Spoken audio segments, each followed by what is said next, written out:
कल 21 मार्च 2021 गांव नीलोठी जिला झज्जर हरियाणा में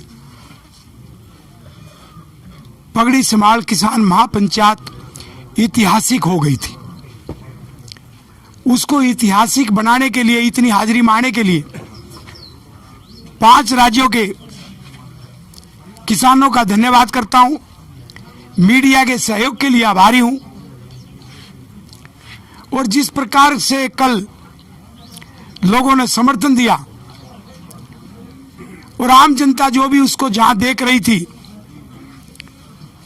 उन सब का हम आभार व्यक्त करते हैं। कल मीडिया ने 5 राज्यों के किसानों ने बड़े उत्साहपूर्ण तरीके से इस आंदोलन को आगे ले जाने का काम किया।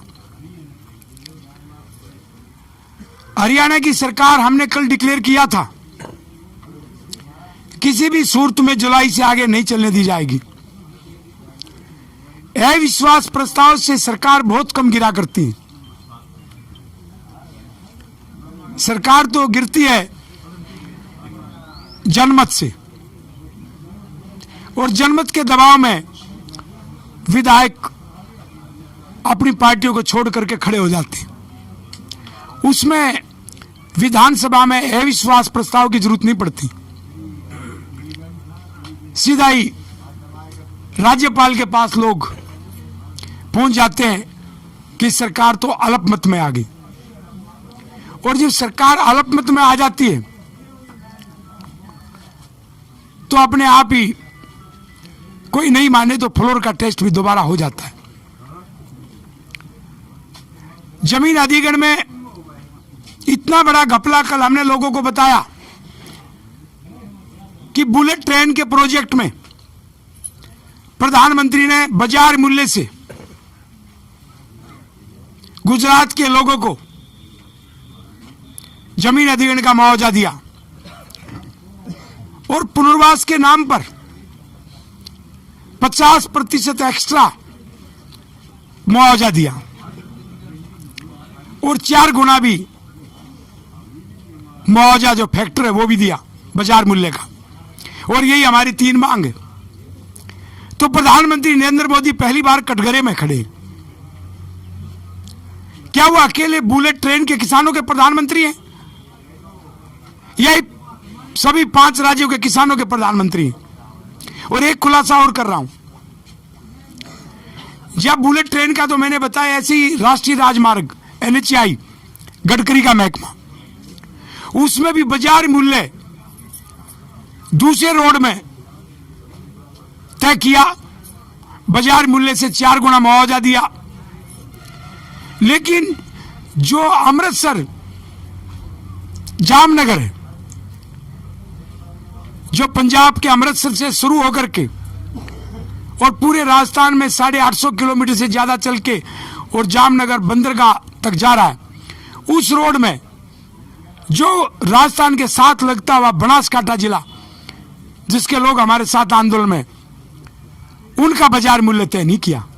एक ही महकमे में वहां दे दिया, रोड के महकमे में, राष्ट्रीय राजमार्ग का यहां नहीं। क्या प्रधानमंत्री ऐसे काम करते हैं? क्या भारत सरकार ऐसे काम करती है? ये पिक एंड चूज की पॉलिसी, इसको संविधान बर्दाश्त नहीं करता।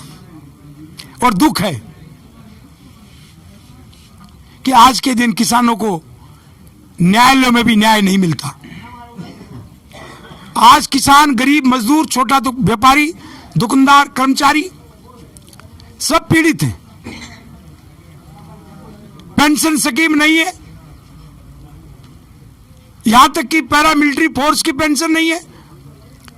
एक जवान आर्मी का शहीद हो तो पेंशन है, एक जवान बॉर्डर पे BSF का शहीद हो तो पेंशन नहीं। ये कहां का न्याय है? सरकारी कर्मचारियों को बाकी पेंशन नहीं, तो देश को किस तरफ लेके जा रहा है? एक सिर्फ हिंदू मुसलमान के नाम पर वोट मांगना और हिंदू मुसलमान की भावना को भड़काना, उसी से राज चलाना, यह भारतीय जनता पार्टी नरेंद्र मोदी की शैली बन गई। एक समय में प्रधानमंत्री का शुभ चिंतक रहा हूं। हम आशा करते हैं कि नरेंद्र मोदी जी ये कुंभकर्ण की नींद से जागो और जो जहां जहां भेदभाव हो रहा है उस भेदभाव को खत्म करो। यह आपकी संवैधानिक जिम्मेवारी है और संवैधानिक जिम्मेवारी को पूरा करना आपका दायित्व है। आप जिद में मत आओ, इसको इज्जत और बेइज्जती का सवाल मत बनाओ। ये प्रधानमंत्री की जिम्मेवारी है कि इस देश की जनता के साथ न्याय करे। पहले ही हमारे किसान 3 बिलों को रद्द करवाने के लिए बॉर्डरों पर बैठे, उनके बारे में एक आरोप लगाया जाता है कि राजनीति कर रहे, किसी को हराने के लिए, जिताने के लिए वो काम कर रहे हैं। एक मिनट के लिए चलो नरेंद्र मोदी जी की बात को मान भी लें, जिसमें सच्चाई नहीं है।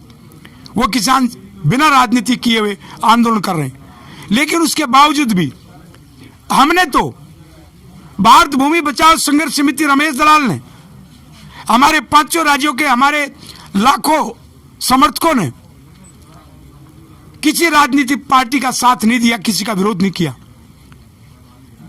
हम किसी राजनीति के पक्ष या विपक्ष में नहीं बोल रहे, लेकिन फिर भी नरेंद्र मोदी की सरकार ने बात तक नहीं की, हमारी जायज मांगों को सुना तक नहीं। इसलिए अब हमें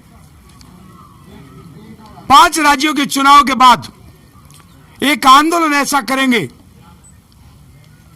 जो आमरण अनशन रमेश दलाल करने जा रहा है, उसमें ऐसी व्यूहरचना बनेगी कि हरियाणा की सरकार अब आगे नहीं चल पाएगी।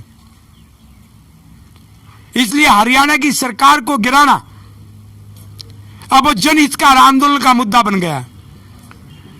उसमें किसकी बनेगी, क्या बनेगी, वो तो लोग तय करेंगे, हम किसी का समर्थन नहीं कर रहे।